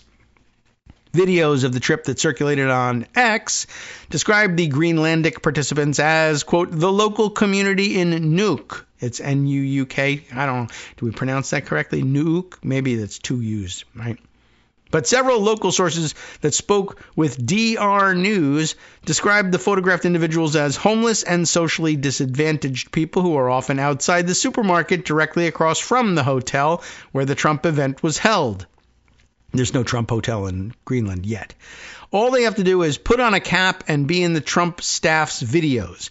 They are being bribed, and it is deeply distasteful. Tom Amtoft, a 28-year resident of Nuuk, told the Danish news outlet. I assume he's a little older than that, maybe moved there later in life. Amtoft, A-M-T-O-F-T, reportedly witnessed the group's attempts to get locals to wear the MAGA caps for the photos, describing the process as very aggressive. He said the Trump envoys chose a selective group of people who could say that Greenland should be bought. Okay. I think we all suspected something along those lines as being what generated those things, but they didn't get a great deal of attention. Just, I don't know. It was a way to remind you prior to our last break that Donald Trump Jr. is a dick and an aggressive one. And, I don't know if anybody needed that reminder, but it was worth doing, and it was doable within the allotted period of time. And that's as important as newsworthiness sometimes. All right, more newsworthy things to get to. We got to return to the topic of the incredible devastation of the fires in the Los Angeles area, and of course what Republicans are doing with it. They are capitalizing it on it in many ways, and the sorts of things that would ordinarily earn you admonishments of too soon or you are politicizing tragedy, but for some reason they are able to evade. Hi everybody, it's me, David Waldman. Yes, the same guy who interrupts you all the time. Interrupting you one more time, just to tell you again, another reminder that your contributions are what keep this show on the air, and patreon.com, patreon.com, is still among the easiest ways to make the sustaining subscription donations that keep us afloat. Are you ready for the pep talk about how our Patreon campaign is still going strong and growing? Well, too bad. Yeah, the plain fact is we actually are headed in the wrong direction, and whereas we once had about 175 monthly patrons, we're now actually down below 150. Time to recruit some more. Not exactly the kind of news I wanted to share, but there it is. For those of you in a position to support the show, patreon.com does make it easy to make those secure, recurring monthly contributions to do so. Patreon.com/KagroX gets you straight to our donation page. We've been through a lot together. The worst of the pandemic, we hope. The worst of the insurrection, we hope. So go ahead and treat yourself. You don't need an excuse. Give yourself the gift of a little something you enjoy in life. Support the show. And of course, if you happen to prefer using PayPal or even the Square Cash app, we're up and running on those options too. So thanks again, everyone, for all your support. We couldn't, or at least shouldn't, do it without you. Hope you'll be on board soon too. Thanks for all your support. All right, welcome back now to the Kagro in the Morning Show here on Netroots Radio. All right, let's see. I said we would turn our attention back to what's happening in the Los Angeles area, and I guess there too, we to sort of set the stage. Among the many things that Republicans are busying themselves saying about the fires, their cause, their aftermath, their response, etc. Basically, once again, as always, ignoring all assignments whenever they appear on television or any other medium, and they're asked, what do you do, or what should people be doing, or how do you respond to the fires and what ought to be happening. They ignore the actual, human cost of all of it and use it instead as a platform to launch attacks, however unmerited, against Democrats. What should people be doing, or what do you want people to know about the fires? What's your reaction? And they'll answer, well, before I begin on that, or even if I never begin on that, let me just say that it's obvious that Jewish space lasers started these fires, and we blame Democrats for that. Or various and sundry other accusations, like Trump's insistence that the reason they were having difficulty getting water to fight these fires was because Democrats had given in to environmentalists and were not providing enough water, period. They weren't putting any water in the system, so there were empty fire hydrants.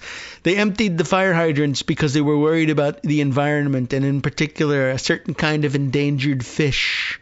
It's called the smelt, and they don't like that, so they don't want to use the water for, as though it were any sort of mystery. But I guess it is a mystery for some people. Well, logistics are sometimes fascinating and hold some not always entirely obvious mysteries. But I mean, like in particular, some of these fires in the hills and the Palisades areas, et cetera, right? Well, is there any truth to this? Well, there is some truth to there's always a kernel of truth here, right? The fire department opens fire hydrants and is fighting the fire and finds that there's no water coming out of the fire hydrants.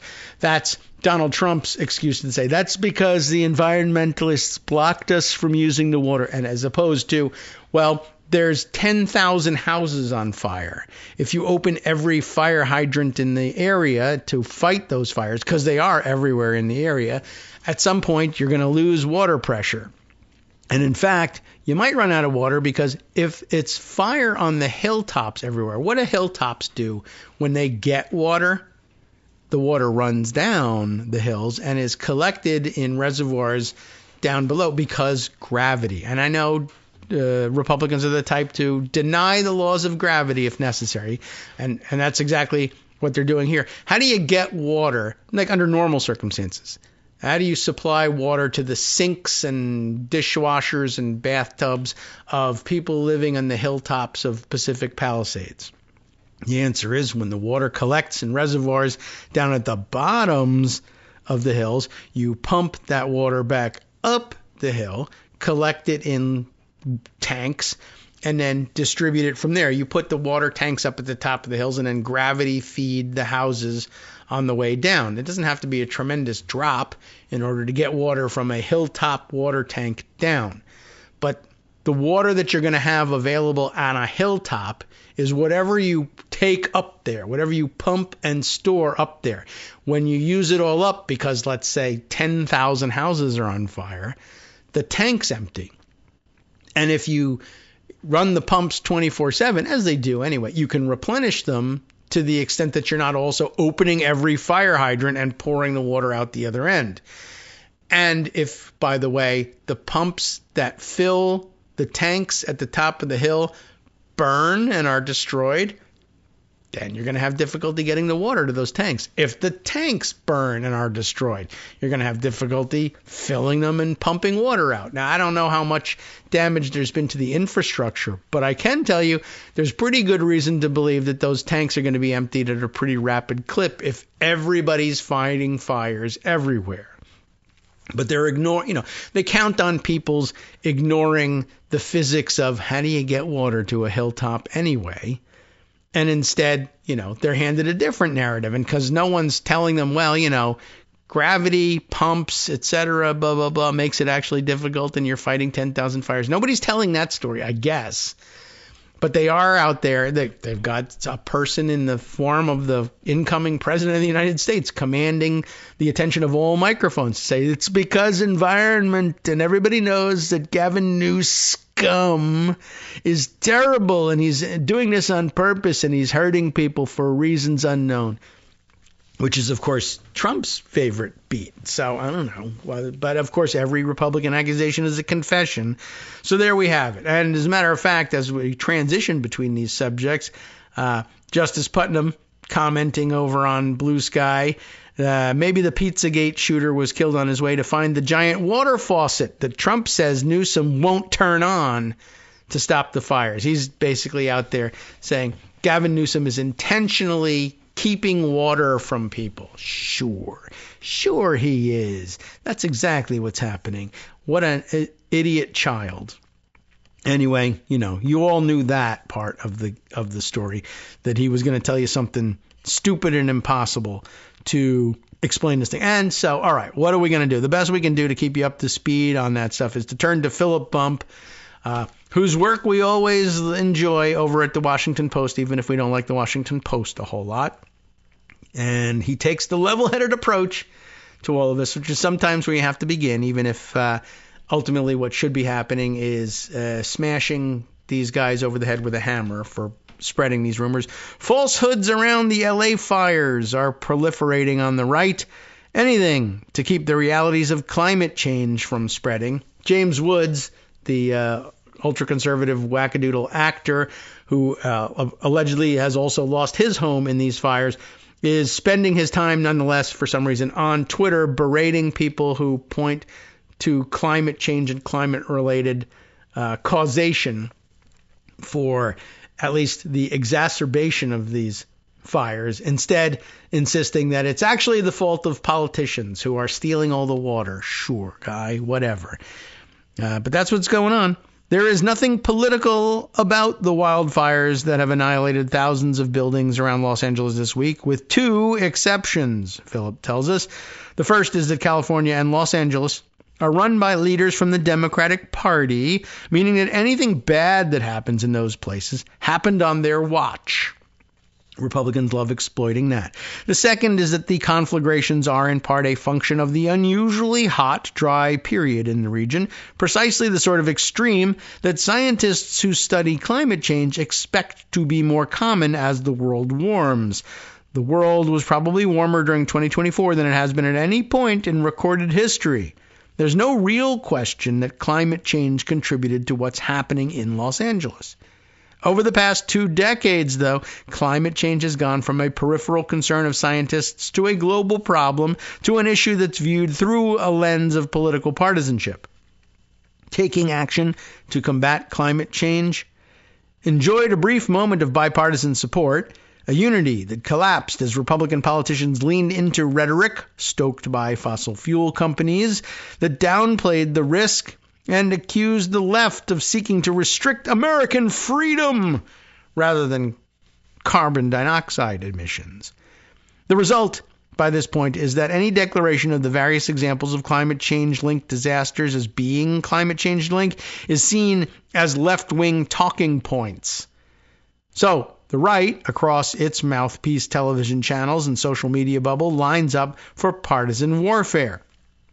As is nearly always the case at this point, President-elect Donald Trump led the charge. In multiple social media posts, he accused California Governor Gavin Newsom, a longtime Republican foil, of having failed to prevent or control the fires. He accused Newsom of declining to sign a, quote, water restoration declaration.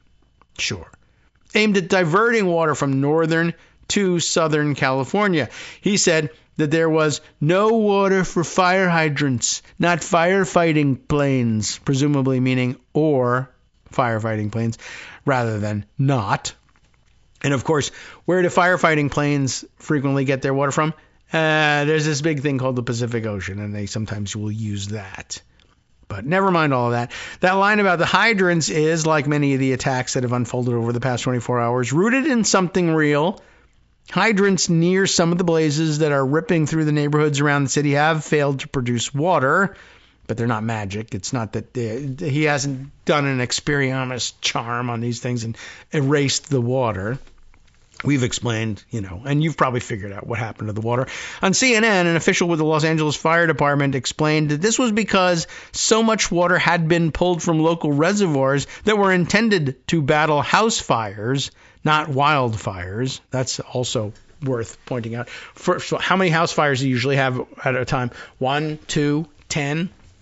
Wildfires breaking out everywhere, sometimes in houses, sometimes not. Have to be fought everywhere and on every front, and winds just making sparks jump for miles and start a new blaze somewhere else. Totally different, right? Other experts have noted that high demand can cause pressure in the system of hydrants to drop, making it harder to extract the water. But this is a political fight, not a debate over resources and systems. So Trump and his allies cherry pick things that are unrelated to the struggle to contain the flames. That is to say, the struggle to contain the flames.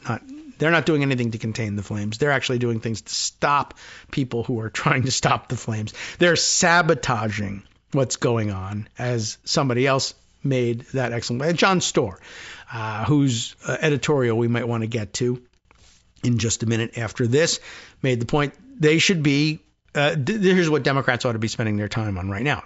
Accusing Donald Trump and Republicans of sabotaging the efforts to contain the fire. That's what they're doing. Why are you doing this? Why aren't you out here with a bucket? You shouldn't be saying things. You should be doing things. But if you're going to be saying things, don't say things that get in the way of our ability to fight these fires. Anyway, as we said, Trump and his allies are cherry-picking these things that are unrelated to the struggle to contain the flames and present them as the real reasons that houses are burning down, particularly if those unrelated things serve as indictments of other perceived elements of left-wing politics. We should begin by noting that most of the criticisms about the hydrants or water diversion or the LA Fire Department itself have nothing to do with why the fires erupted and spread so quickly. Instead, hurricane-force Santa Ana winds quickly spread small fires across areas that were unusually dry. Wildfires have long been a challenge in California. What's unfolding in Los Angeles is an overlap of factors that increase the risks of wildfires spreading. So, when actor James Woods, a prominent voice on right-wing social media, declares that the fires are because of, quote, liberal idiots like Gavin Newsom and Karen Bass, saying one of them doesn't understand the first thing about fire management and the other can't fill the water reservoirs, he is incorrect. For example, and in contrast to Trump's claim about diverting water from Northern California that was aimed at agriculture, not firefighting, reservoirs in Southern California are at or above historic levels somehow. That sounds like good fire management, actually, but it's just not adequate to 10,000 wildfires. That's good news for firefighting aircraft that need the water to douse flames, except that those high winds prevented them from flying for several hours. If you have 100-mile-an-hour surface winds, it's pretty difficult to pull off the maneuvers that you need to scoop up the water and dump it where it needs to be. It doesn't matter either that Trump complained to Joe Rogan about California's wildfires shortly before the election. He made the same claims about water that he did then that he did this week and that he has for years now. He also reiterated claims about the need to engage in the Herculean task of raking dry leaves out of the forests, even though these are not forest fires. Claims that are irrelevant to fires that have destroyed tightly packed residential areas. It is also not the case that the LA Fire Department was hampered by having donated a small amount of material to the country of Ukraine 3 years ago. Donald Trump Jr. shared that story with a harumph, given that it sloppily loops another left-coded political issue into the fire discussion. But news reports about what was contributed make clear that it was a smattering of surplus gear and that not much was sent anyway. It's not the case that the LA Fire Department, quote, prioritized DEI over saving lives and homes as, this is Trump aide. He's described as Trump aide Elon Musk, wrote on Wednesday. DEI, which stands for Diversity, Equity, and Inclusion, is a recent target of the right, referring to programs aimed at ensuring diverse representation within organizations. It's now become shorthand for the idea, popular on the pro-Trump right, that white people are being disadvantaged and discriminated against. By now, declarations like Musk's that non-white hires are necessarily less competent somehow land without raising eyebrows. A photograph showing LA Fire Department Chief Kristen M. Crowley alongside two other women was lifted up by prominent right-wing voices, including on Fox News, as evidence that the department's leadership was all women and therefore a function of diversity efforts. Crowley worked her way over the ranks, through the ranks, I guess, for the past 22 years, and her official biography explains this. Most of the leaders of the LA Fire Department, meanwhile, are men. She just happened to be in a picture with two other women. That's all that happened. None of this has anything to do with the point, of course. It is not the case that a small fire began in the hills above Los Angeles and a recently hired incompetent firefighter was standing there spending 45 minutes trying to figure out how to work the hydrant, her wrench having been dispatched to Kyiv before discovering that the only thing it produced was a note reading, "Thanks for the water, San Francisco." The hills were hot and dry, and the winds were fierce, and a small fire became multiple big ones very quickly. The reality isn't going to get you many shares, though, on social media, or keep your cable news audience angry at your enemies. So the eye-rolling about climate change, here we go again, becomes an effort for other explanations, however disconnected. It's 2020 election denialism wearing a different outfit. Meanwhile, at least 5 people had died in the fires. So, no help coming from the rhetoric. Meanwhile, I told you that John Starr over at the editorial board had something to add to this, and then first he did it on social media, and then wrote it up over at the editorial board. But here's what he had to say on Blue Sky. Donald Trump is in the habit of accusing his enemies of pretty much anything, even eating dogs and cats, of course, as we know, in order to draw attention away from his scam. True. Now it's the attention diversion issue that he is going to address. In response, liberals and Democrats have developed a habit of their own. Don't get distracted, they usually tell us. He's just playing politics. Keep your eyes peeled on what's really going on. We hear that a lot. It's bothersome, but, whatever. You can look past it. I do. However, John says, I think it's worth it to focus on the accusations themselves. For one thing, they are evidence for drawing conclusions about him. That's true. That's another way of saying what I usually have to say, that every Republican accusation is a confession. I think I've moved on now to say every Republican accusation is probable cause for their arrest for that infraction. They're telling you, you should fill out a warrant for my arrest. I'm doing this right now, or at least I could tell you who is. And it's not the Democrats. All right. So he says, I think it's worth focusing on the accusations themselves. For one thing, they're evidence for drawing conclusions about him. For another, we are setting ourselves up for failure by ignoring them. We take the high road. Trump takes the low road. But guess who wins?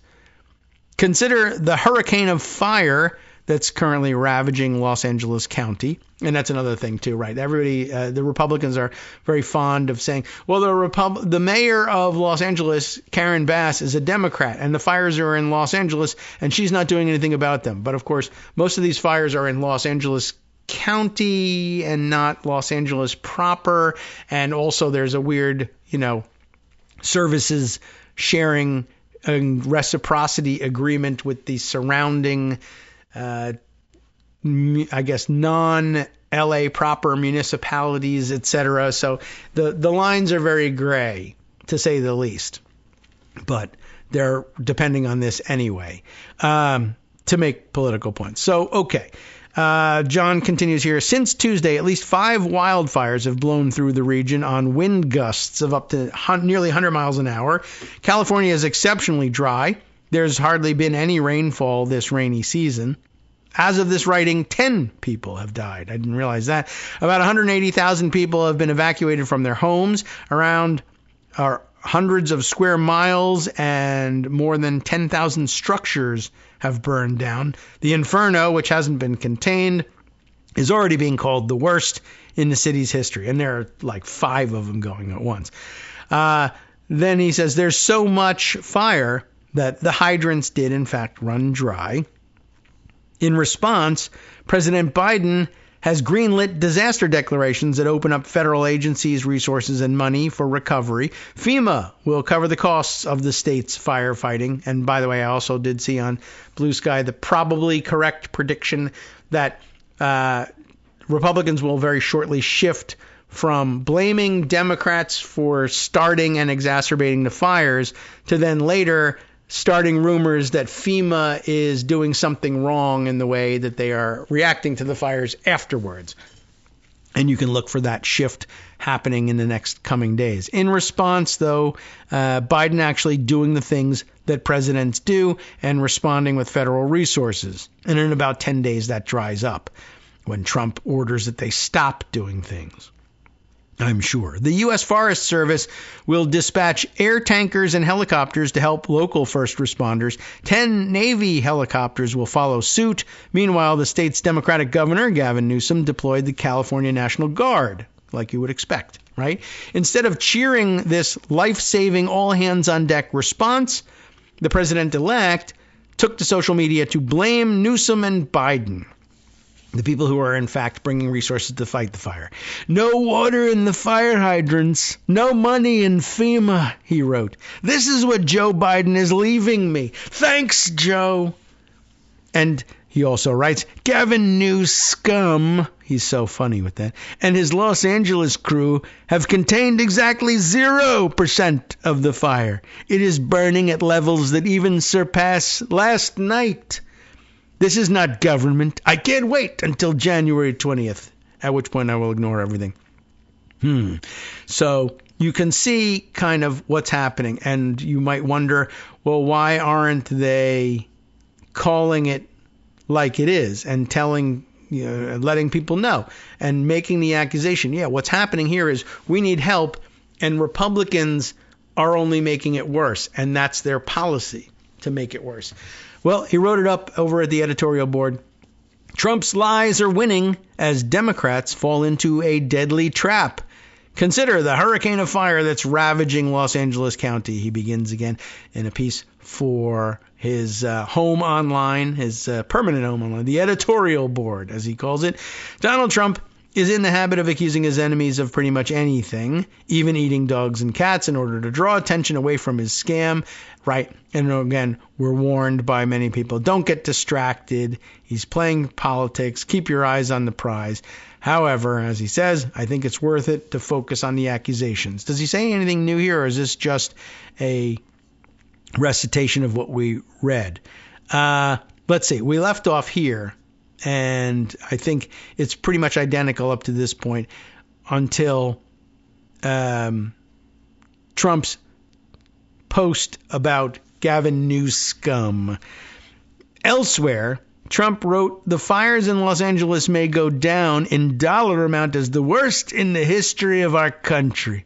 In many circles, oh boy, they're doubting whether insurance companies will even have enough money to pay for this catastrophe.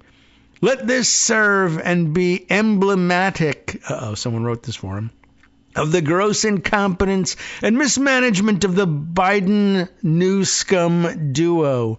January 20th cannot come fast enough. Now, what would they have to do with insurance companies not keeping enough reserves on hand, or just denying people's claims because they didn't want to pay them any money? Nothing.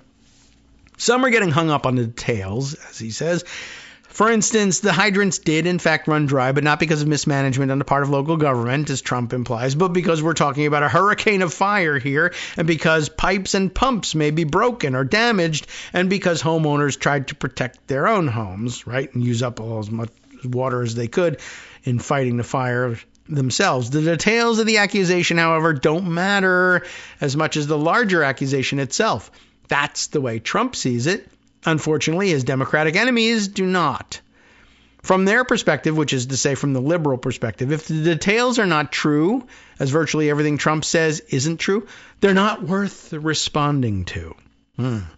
The Newsom administration is representative in that regard. In reference to yet another one of Trump's accusations, it said, quote, there is no such document as the Water Restoration Declaration. That is pure fiction. The governor is focused on protecting people, not playing politics, and making sure firefighters have all the resources they need.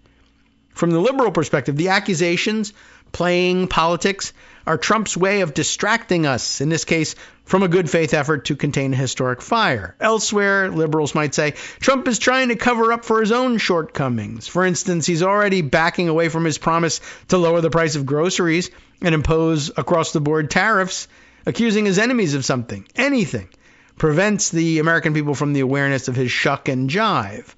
But the thing about accusations, especially when they come from an incoming president with the backing of right-wing media apparatus that's global in scale, is this.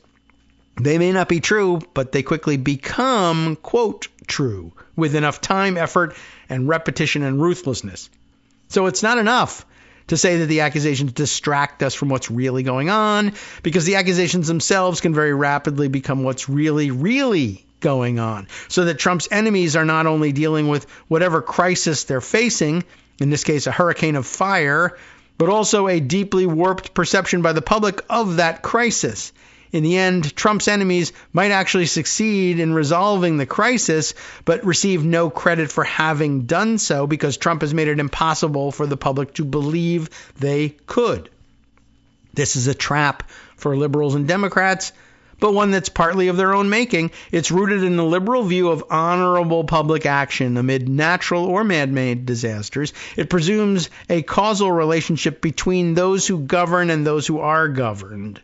Solve the problem, and the people will reward you. Fail, and they will punish you. The key to success, according to this view, is not playing politics. Playing politics, however, is the way out of that trap. I don't mean leveling accusations on the scale of they're eating the dogs, but I do mean leveling accusations that can compete with Trump's for the public's attention. In the case of California's hurricane of fire, I would suggest that Gavin Newsom's office take its response to Trump to a grander scale of confrontation. Not only is the governor trying to overcome disaster, he's trying to overcome Trump's sabotage. This is a small example of what I hope is a larger attitude adjustment. Liberals and Democrats tend to believe the best response to the politics of division, as some call it, is a kind of politics that sets politics aside for the good of the people. That didn't work for Joe Biden. If nothing else, setting aside politics risks giving Trump greater opportunities to steal Democratic success. And as he's about to steal Joe Biden's success while blaming liberals for everything that goes wrong. The answer to evil politics is not no politics, it's good politics. And one way of achieving parity is meeting every evil accusation with an equal, opposite, and good accusation. Trump is a menace to society. His accusations are not a distraction from the truth. They are the truth. If liberals and Democrats do not learn this lesson, I fear the worst. Certainly, they're not true, but do they substitute as truth? They do if they're left unrebutted. That's true. It's a good point. I don't know if it's the answer to everything, certainly, but it's a good point and worth considering as we face not just the firestorm of wildfires, but the firestorm and fire hose of misinformation and just outright made-up crap from Donald Trump. And yeah, we got to figure out some way of dealing with it, certainly. All right, our turn dealing with it is coming to an end for the week. Time now to hand things over to Justice Putnam for his West Coast cookbook and speakeasy. And let's hope no fires start anywhere near our Netroots radio home. What's he got on tap for you today? Trump's political stunts over the South California urban wildfires. Exposes the world once again to what a self-centered, disgusting liar he is. I don't know if that's news, but it's worth talking about. On the rest of the menu, let's try a couple of other things we can squeeze in, perhaps on the other side of this one, starting in MAGA Josephine County. Where are we talking about? Oregon. NetworksRadio.com.